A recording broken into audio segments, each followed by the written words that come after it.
እነሆ ትንሣኤው የዱባዩ ዱካም ሬስቶራንት ለመላው የክርስትና እምነት ተከታዮች በሙሉ እንኳን ለፋሲካ እንኳን ለትንሣኤ በዓል በሰላም በጤና ደረሳችሁ እያለ መልካም ምኞቱን ይገልጻል።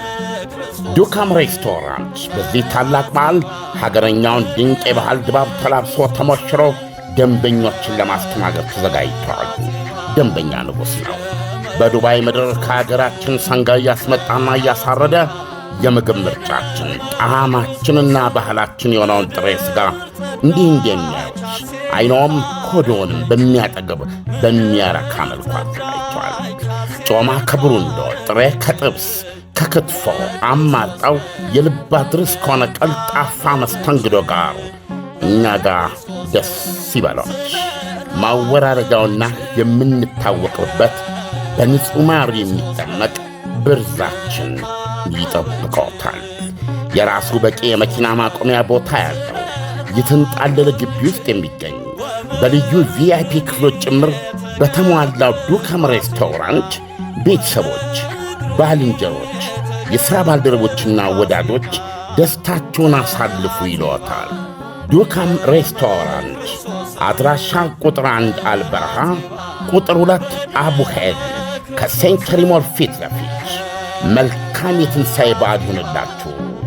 የዱባዩ ዱካም ሬስቶራንት።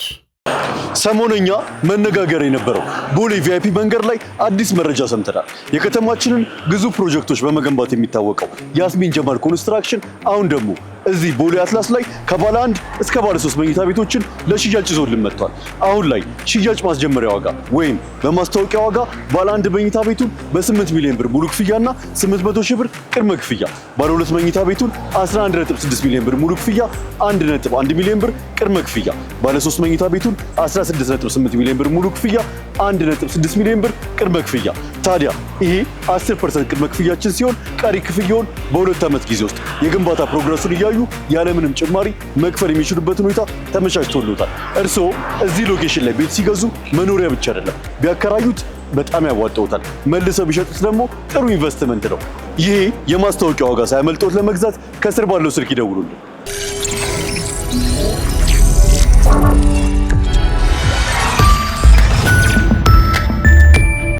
ይህ አዋዜ ነው። የዕለቱን ዋና ዋና ጉዳዮች እንመለከታለን። በላይ በቀለ ነኝ። በፓኪስታን ዋና ከተማ ኢስላማባድ ወፍ እንኳን ዝር በማይልበት ደረጃም የጸጥታ ጥበቃው ተጠናክሯል። ባለ 5 ኮከቡ ታዋቂ ሴሬና ሆቴል ይህንን ዓለም በጉጉት የሚጠብቀውን የኢራንና አሜሪካንን ከፍተኛ የሰላም ንግግር ለማስተናገድ ተመርጧል። በ6 ሄክታር መሬት ላይ ያረፈው ሆቴል ከ400 በላይ ዘመናዊ ክፍሎች ሲኖሩት ከፍተኛ ጥበቃ የሚደረግለት፣ መውጫና መግቢያው በሰለጠኑ የጸጥታ ሰራተኞች 24 ሰዓት ቁጥጥር ያልተለየው በሁሉም ረገድ አስተማማኝ ሆቴል ነው ይባላል። ሁለቱ ወገኖች በመጀመሪያው ዙር በተለያየ ክፍል ከዚያም በአንድ አዳራሽ በጋራም በጥሩ መግባባት ንግግር ማድረጋቸውን የፓኪስታን ባለሥልጣናት ገልጸዋል። የሊባኖስ ተኩስ አቁም፣ የሆርሙዝ መተላለፊያና የኢራን የታገዱ ሀብቶች ዋነኛ የመነጋገሪያ አጀንዳዎች መሆናቸው ታውቋል። አሜሪካም በምክትል ፕሬዝዳንት ጄዲ ቫንስ፣ በመካከለኛው ምስራቅ ልዩ ልዑክ ስቲቭ ዊትኮፍ እና የፕሬዝዳንት ትራምፕ ልዩ አማካሪ የልጃቸው ባል በጃሬድ ኩሽነር፣ ኢራን በውጭ ጉዳይ ሚኒስትር አባስ አራክቺና በፓርላማ አፈጉባኤ መሐመድ ባጋር ተወክለዋል። ሁለቱ የኢራን ተደራዳሪዎች በእስራኤል ከሚወገዱ የኢራን ባለሥልጣናት ዝርዝር የነበሩ ሲሆን ለዚህ ድርድር ሲባል በትራምፕ ጠያቂነት ከእስራኤል ዝርዝር እንዲወጡ መደረጋቸው ይታወቃል። ከንግግሩ አጀንዳዎች አንዱ የሆነው የኢራንን ሀብት እንዲለቀቅ የሚጠይቀውን ጉዳይ አሜሪካ ተቀብላለች ተብሎ የተሰራጨው መረጃም ሐሰት ነው ስትል ዋሽንግተን ቀደም ሲል ውድቅ ማድረጓም ታውቋል።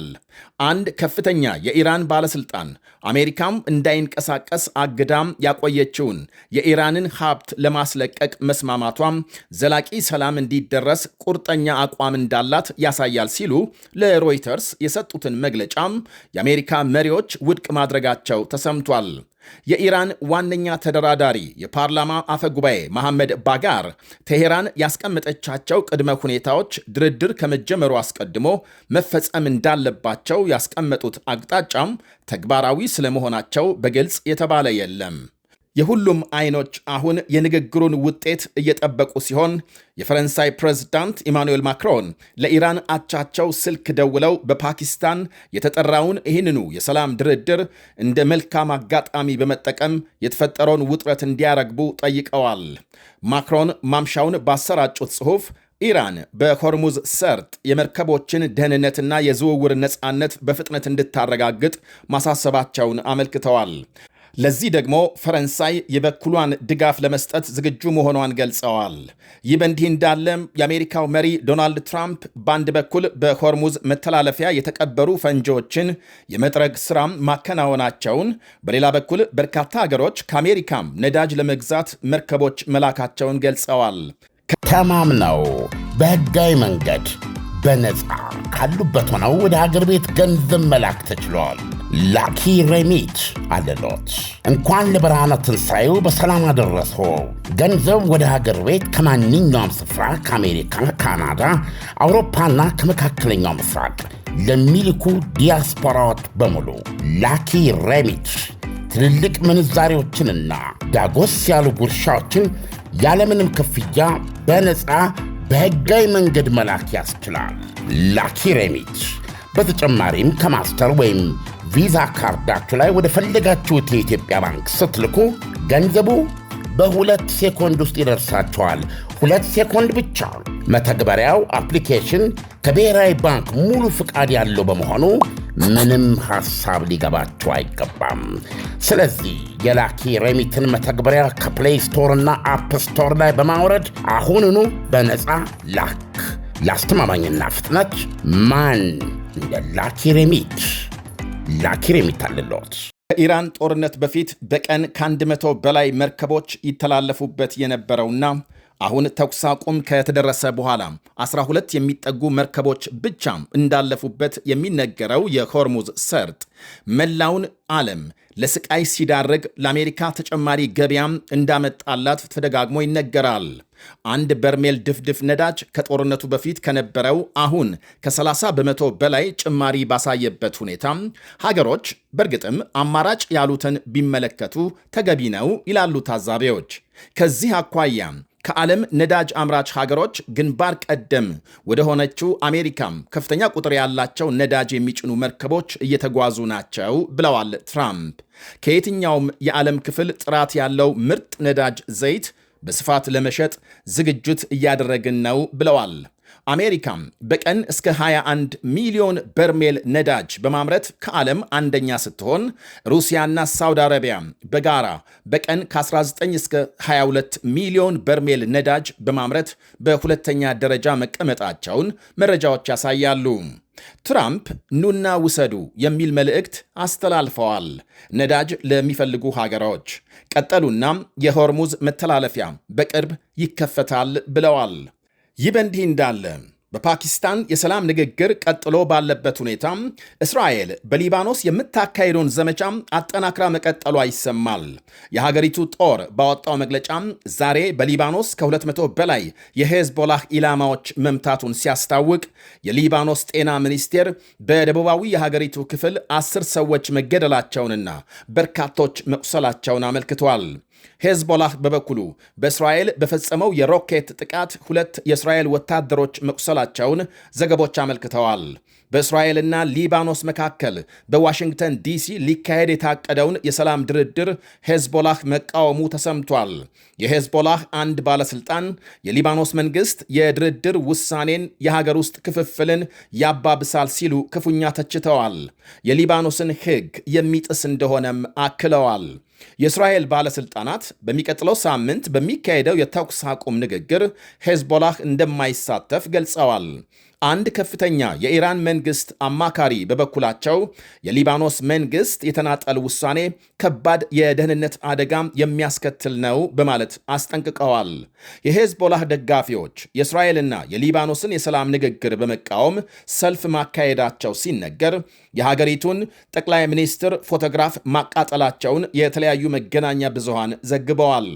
ይህንኑ የሄዝቦላህን ተቃውሞ ተከትለው የሊባኖስ ጠቅላይ ሚኒስትር ናዋፍ ሰላም ወደ አሜሪካና የተባበሩት መንግስታት ሊያደርጉ ያቀዱትን ጉዞ ለሌላ ጊዜ ማስተላለፋቸው ታውቋል። በሊባኖስ የሚንቀሳቀሰው የሺሃት ሙስሊም የፖለቲካ ፓርቲና የሚሊሻ ቡድን ሄዝቦላህ የኢራን አገዛዝ ስልጣን መያዙን ተከትሎ እንደ ፈረንጆቹ አቆጣጠር በ1980 ነው የተመሰረተው በኢራን ሙሉ ድጋፍ። በሊባኖስ ጠንካራ የፖለቲካና ወታደራዊ ኃይል ሲሆን ከሊባኖስ ጦር ኃይል የበለጠ ወይም ደግሞ የተሻለ ተጽዕኖ እንዳለው ይነገራል። የሄዝቦላህ ምስረታም በዋነኛነት እስራኤል በደቡባዊ ሊባኖስ የምታካሄደውን መስፋፋት ለመዋጋት መሆኑ ሲነገር ወታደራዊ አቅሙን እያዳበረ በጥቂቱ ከ150 ሺህ በላይ ሚሳኤሎችና ሮኬቶች ባለቤት ነው ይባላል። ከእስራኤል ሌላም በሶሪያ የእርስ በርስ ጦርነት የባሽር አልአሳድን አገዛዝ በመደገፍ ቁልፍ ሚና ሲጫወት መቆየቱ ይወሳል። የተለያዩ ሀገሮችና ተቋማት ሄዝቦላህን በአሸባሪነት የፈረጁ ሲሆን አሜሪካም፣ እስራኤል፣ ብሪታንያም፣ ጀርመን፣ ካናዳና የአረብ ሊግ ይጠቀሳሉ። ይህ በእንዲህ እንዳለ ጠቅላይ ሚኒስትር ቤንያሚን ኔታንያሁ እስራኤል ኢራንና አጋሮቿን መዋጋት ትቀጥላለች ሲሉ ዝተዋል። ኔታንያሁ ማምሻውን ባሰራጩት መልእክት በእኔ የሥልጣን ዘመን እስራኤል የኢራንን አሸባሪ አገዛዝና ቡድኖቹን መዋጋት አጠናክራ ትቀጥላለች ብለዋል። የቱርክ መሪ ራሲብ ጣይብ ኤርዶዋንን በቱርክ ኩርዶች ላይ ለተፈጸመ ጭፍጨፋ ማለትም ኢራን ለፈጸመችው ጭፍጨፋ ሁኔታዎችን አመቻችተዋል ሲሉ ወቅሰዋል። በዝርዝር ግን አልገለጹም።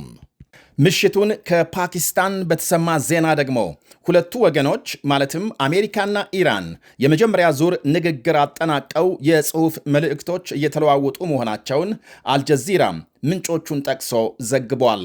ይህ አዋዜ ነው። ሰሞነኛ መነጋገር የነበረው ቦሌ ቪአይፒ መንገድ ላይ አዲስ መረጃ ሰምተናል። የከተማችንን ግዙፍ ፕሮጀክቶች በመገንባት የሚታወቀው ያስሚን ጀማል ኮንስትራክሽን አሁን ደግሞ እዚህ ቦሌ አትላስ ላይ ከባለ 1 እስከ ባለ 3 መኝታ ቤቶችን ለሽያጭ ይዞልን መጥቷል። አሁን ላይ ሽያጭ ማስጀመሪያ ዋጋ ወይም በማስታወቂያ ዋጋ ባለ 1 መኝታ ቤቱን በ8 ሚሊዮን ብር ሙሉ ክፍያና 800 ሺህ ብር ቅድመ ክፍያ፣ ባለ 2 መኝታ ቤቱን 11.6 ሚሊዮን ብር ሙሉ ክፍያ፣ 1.1 ሚሊዮን ብር ቅድመ ክፍያ፣ ባለ 3 መኝታ ቤቱን 16.8 ሚሊዮን ብር ሙሉ ክፍያ፣ 1.6 ሚሊዮን ብር ቅድመ ክፍያ።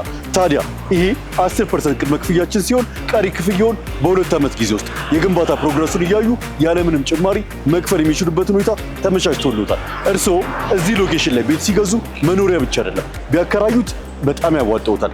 መልሰው ቢሸጡት ደግሞ ጥሩ ኢንቨስትመንት ነው።